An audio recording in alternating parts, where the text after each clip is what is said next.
kailahon ta ang singer and live streamer. Og sayran ta ang iyahang istorya sa paningkamot aron suportahan ang iyahang pamilya pinaagi sa iyahang talento sa pag-awit samtang gigamit usab ang social media applications. Let's all welcome Chris Ponce Olano. Mayong buntag, Chris, ug welcome sa GMA Regional TV Live. Ang buntag, ni Cecil. Chris, kumusta ang imong kabuntagon? Unsay gikabisihan nimo karon? Murag nindot man kay kag set din ha. Actually, gikan ko nag-stream gyud. Then after sa stream, diretso din ko diri at Kay talented singer man jud ka, Chris. Pero para nimo madaog man og sa dili sa mga contest nga imuhang giapilan, unsa ang pinaka importanteng leksyon nga imuhang nakatunan? ang importanteng leksyon nga ako nakatunan sa mga ilang nga mga competition na akong naaapilan. First nga, think positive lang yun. Nang dili gid ka mawad anong paglaom sa kinabuhi.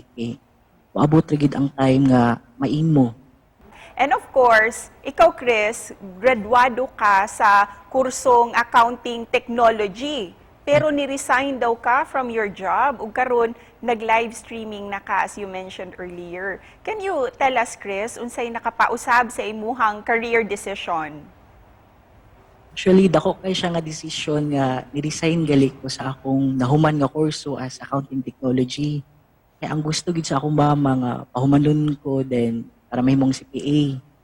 Pero niabot ang time katong nag-pandemic, nag-quarantine, so wala pa mi work ato. So naay nag-offer sa ako og mga apps, live stream apps nga i-try lang daw.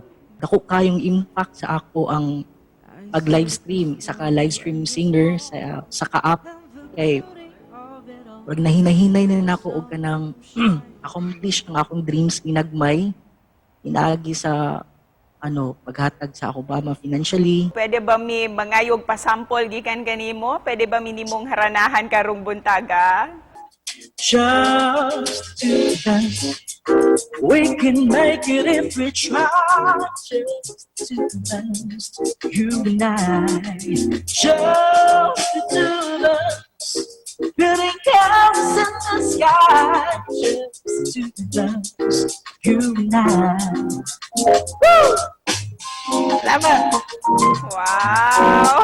Thank you so much, Chris! It's a beautiful song and beautiful voice, usab. Daghang salamat kaayo for sharing your talent with us this morning.